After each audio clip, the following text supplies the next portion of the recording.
السلام عليكم ورحمة الله وبركاته. qodobada ugu waaweyn barnaamijkeena habeenimo waxaa kamida boqol kamida ciidanka Mareykanka ayaa dhaawaca sida warbaahinta CNN-ka iyo kuwa kale ee ka soo baxa gudaha Mareykanka ay caawa tabinayaan iyadoo laba kale oo kamida ciidanka Mareykankana meydkooda caawa loo soo qaaday gudaha Mareykanka. Trump sheegashadii uu sheeganayay in ay burburiyeen awoodii militariga dalka Iran ayaa beenooday. waxaan ku hayaa warbixin cajiiba oo arintaasi caawa CNN-ka uu ka tabiya 14 maalmood boqol ayaa dhaawaca. qodobada soo kale barnaamijkan idinku haynayana waxa kamid ah dalka India waxa ka bilowday isbedel weyn. waxaa burbur ku socda nidaamkii Hinduuska ee dadka muslimiinta dhibaateeyay masaajida burburinayay mudaharaad uu bilaabay wiil dhalinyaro ah oo cadaalad darro tirsanayay imtixaanka iskuulaadka oo lagu cadaalad tareeyay jaamacadaha ardayda ayaa hadda waxa uu isku bedelay mid dalka India oo dhan ku faafo. xisbigii ra'iisul wasaaraha India waxa hadda loogu yeeray xisbigii baranbarada shaka yaab leh oo ka socota India ayaan idin hayaa in Narendra Modi oo afka furtay oo barayay dadka inay joojiyaan mudaharaadyada xafiisyadii dawladda oo la burburinaya. qodobka oo faahfaahsanaya barnaamijka ku maqli doontaa. qodobada sidoo kale aanu barnaamijka idinku hayn caawa iyana waxa kamida qaybo kamida Dubai guud ahaan Imaaraadka qayb dhan oo magaalada Dubai ay caawa la soo tabinaya inay gubanayso kadib markii gantaalada iyo drone-ka dalka Iran ay caawa martigelinaysa Imaaraadka. qodobka ugu dambeeyana waxaan idinku hayaa Zohran Mamdani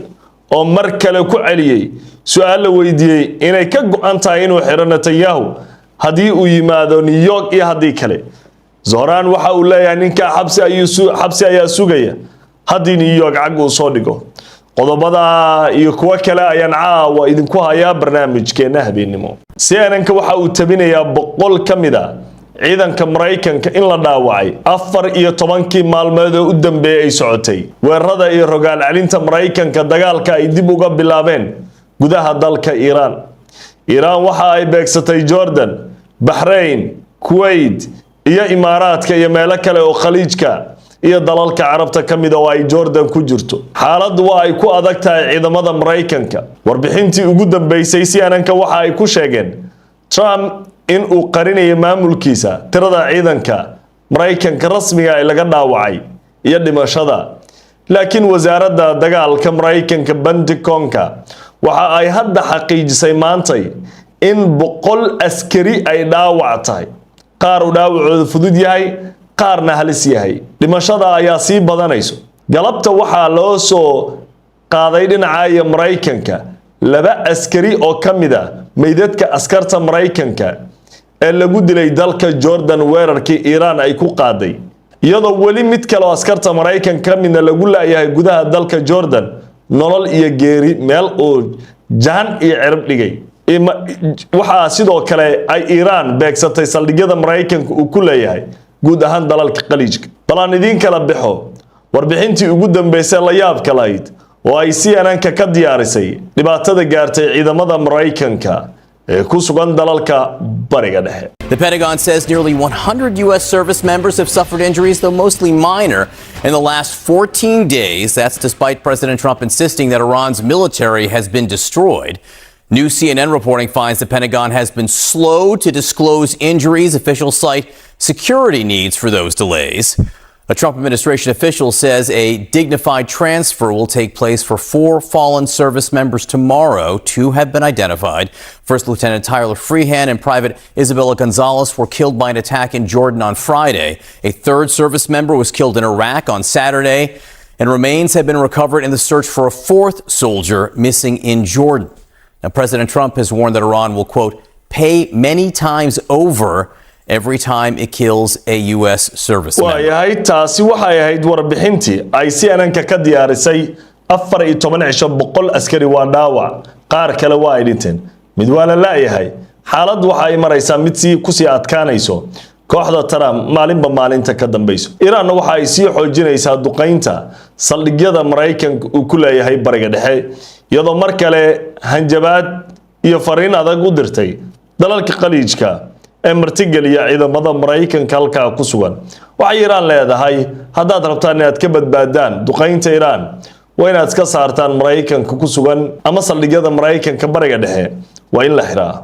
waayahay saaxiibada qiimiga leh qodobka xiga barnaamijka ayaynu toos u galeynaa India musiibo weyn ah ka taagan xisbigii Hinduuga ee wareeriyay dadka muslimiinta masaajida iyo goobaha waxbarashada burburinaya caawa xaaladda ku xun sidee wax u jiraan dalka India waxa xoogaystay dhaqdhaqaaq u bilaabay nin dhalinyaro ah oo lagu magacaabo Abhijad Dibke oo internetka ku soo gudbiyay cabasho ka dhana nidaamka imtixaanaadka sare ee Hindiya oo ay dhibaato kala kulmaan ardayda dabaqada hoose kadib markii uu sheegay in si musuqmaasuq ah loo iibiyo imtixaanaadka cadaalad darro badan ay jirto kuwa aan iibsan su'aalaha lagu adkeeyo taasoo burburisay nolosha dhalinyaro badan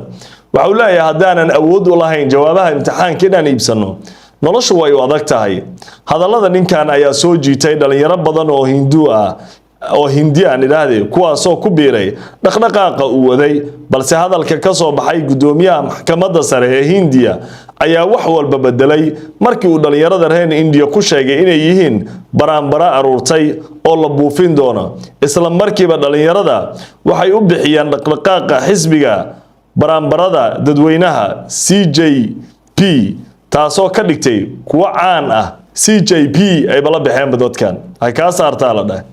wax walba hadda waxay gaareen heer xakamaynta ay ka baxday taasoo kumanaan kun oo dhalinyaro ah ay bilaabeen banaanbaxyo kuwaasoo weeraray xarumaha dawladda oo dhismayaasha baarlamaanka India uu ka mid yahay ee ku yaal New Delhi waxay hadda dhaqdhaqaaqa u bedeleen mid looga soo horjeedo shaqo la'aanta dhalinyarada musuqmaasuqa dawladda isla xisaabtanka madaxda iyo dib u habeyn lagu sameeyo nidaamka waxbarashada waxayna dalbadeen inuu iscasilo wasiirka waxbarashada Hindiya arrintu waxay maraysaa hadda ugu dambeyn ilaa inay sii fido oo la leeyahay Narendra Modi iyo dawladiisu ha baxaan sheekada intaas oo kaliya kuma ekaano waxayba ka sii dartay markay arrintu isku bedeshay in beeraleydii India ay soo baxaan oo iyaguna ay yiraahdaan waxaan rabnaa in nidaamka beeraha iyo habka maalgelinta beeraha iyo dhiirigelinta in wax laga qabto qolo walba way kula daaratay muslimiinta dhinacay ka kaceen dhalinyarada dhinacay ka kaceen beeraleyda dhinacay ka kaceen cid walba kiristaankii India laftirkooda la dhibaateeyay way kaceen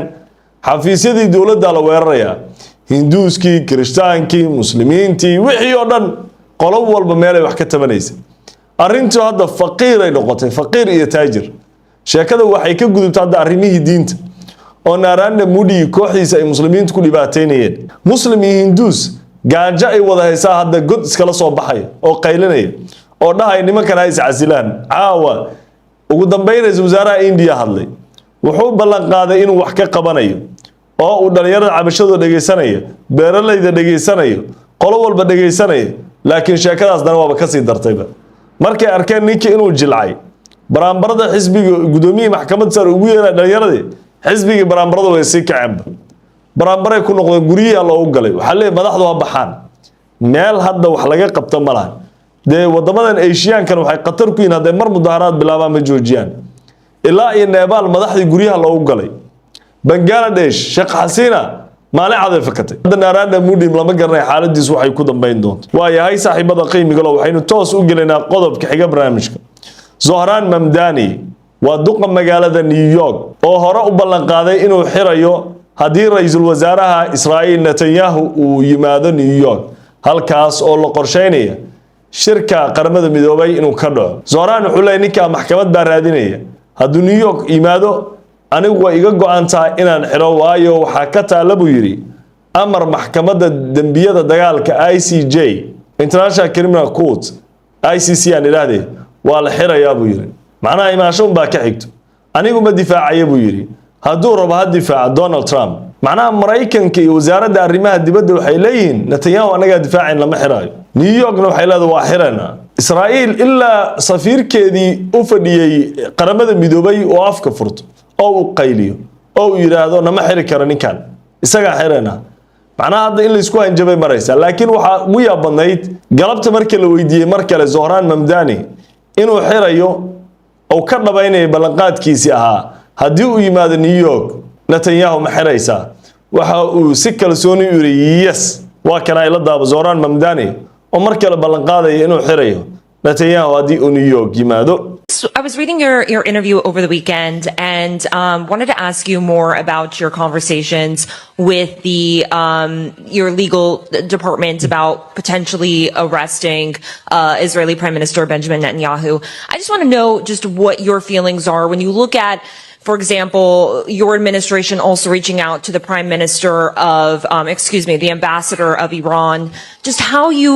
I guess, reconcile the two of being so critical of the Israeli Prime Minister, but at the same time meeting with the Ambassador of Iran. So I want to first clear up a few things. Our administration did not reach out to the Prime Minister of Iran. Our administration received a request from the Iranian consulate, and as soon as I heard of that, I made it clear that we are not meeting and we will not meet with the Israeli consulate here in New York City. And when it comes to Benjamin Netanyahu, we're speaking about someone who's the subject of an international criminal court arrest warrant. And he's the subject of this arrest warrant for alleged crimes against humanity, for war crimes, and he's the architect of the genocide against Palestinians in Gaza as Israel's prime minister. These are not facts of my personal assessment, they are facts of public record. And I believe that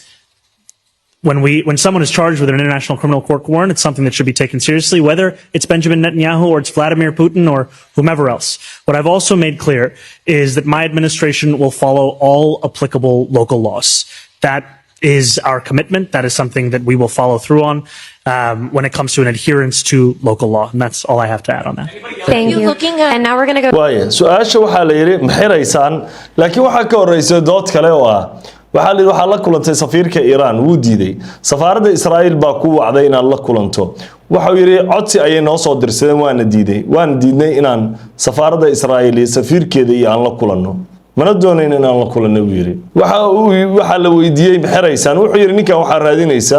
maxkamadda dambiyada dagaalka waxa naga go'an buu yiri ama ha ahaado Netanyahu ama Putin ha noqdo ama madaxweyne kasta cid walba oo ay maxkamadda dambiyada dagaalka raadinayso inaan ku sino oo aan kala shaqeyno oo aan u gacan gelino annagoo ixtiraamayno sharciyada gudaha ee New York u yaala waa raacayna laakiin amma maxkamadda dambiyada dagaalka sharciyadeeda ninkan waa nin la raadinayo macna inta aan Netanyahu caay iyo ceeb ugu filan waa nin ay raadinayso maxkamadda dambiyada dagaalka bal ka war hadii lagu dhaw waa lagu raadinaya in lagu soo xiro had dambayso horta dambiila taa in lagu dhaw waa ceebaysanta wanted baa taa hadii lagu dhaw ka war waa lagu raadinaya waxa dhaysa ayaa raadinaya maanta oo dhan maxaa la iga rabaa ima xiri kartid waa xiraysa nin dhan oo ra'iisul wasaare ah oo leeyahay waa lagu xiraa ima xiri kartid waaya saaxiibada qiimiga leh qodobka meesha ayaan uga gudbeynaa Netanyahu iyo Zoran waxay kala helaan bay leeyihiin qodobka ugu dambeeya caawa barnaamijkeena waxaynu ku soo xiraynaa muuqaalo cabsi iyo halis badan ayaa caawa ka imanaya Imaaraadka caawa waxa la Iran gantaaladeeda droneskeeda waxay ku sii jeedaan Imaaraadka waliba si gaara qayb Dubai kamida ayaa waxa laga soo tabinayaa muuqda inuu ku dhacay gantaal iyo drone laga soo tuuray Iran oo si daran u gubanayso macnaha waa mid kamida muuqaaladii ugu yaabka badnaa ee khaliijka ka imaado Iran waxay hore u ballan qaaday inay dhammaan beegsanayso dal walba oo ciidamada Mareykanka saldhig ay ku leeyihiin isla markaana laga soo weeraro Iran lama garanayo caawa weerarka inay tahay jawaab Iran ay uga jawaabayso weerarkii 10aad oo xalay Iran lagu qaaday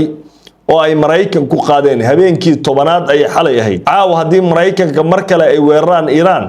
waxay noqonaysaa habeenkii 10aad ee la garaaco laakiin caawa waxa la leeyahay Iran waxay beegsatay kaabayaasha dhaqaalaha Imaaraadka Dubai qayb kamida xarumaheedii ugu muhiimsanaa sifaynta shidaalka ayaa lagu waramayaa inay ku dhufatay Iran sidoo kale waxa lagu dhuftay ayaa leeyahay goob muhiim ah oo halbowlo u ahayd isu socodka magaalada Dubai waxa aad loola yaabay muuqaal si weyn la arkay qayb dhan oo gubanaysa iyo holac oo baxay Iran waxay sheegtay in dab walba iyo weerar walba oo loo geysta kaabayaasheeda dhaqaalaha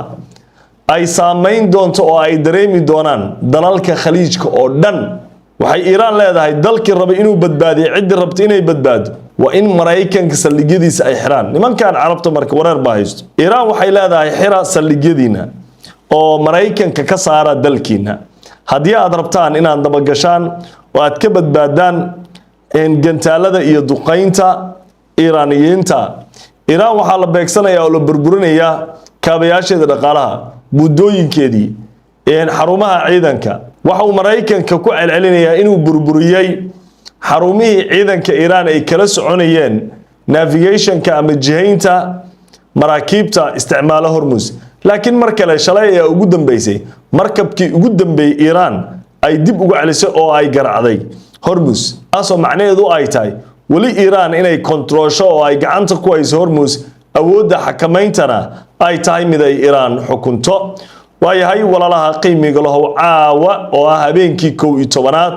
weerarada iiraan iyo maraykanka ay meel halisa marayaan. wixii soo kordha barnaamijyada dambe ayaynu ku faaqidi doonaa. guud ahaan caawa barnaamijkeennii habeennimo intaa ayaynu ku soo xilaynaa. tan inta aynu kulmayno barnaamijka midka xigo, ilaahay nabadgelyadiisa dushiina ha ahaato. asalaamu calaykum waraxmatullaahi wabarakaatuh.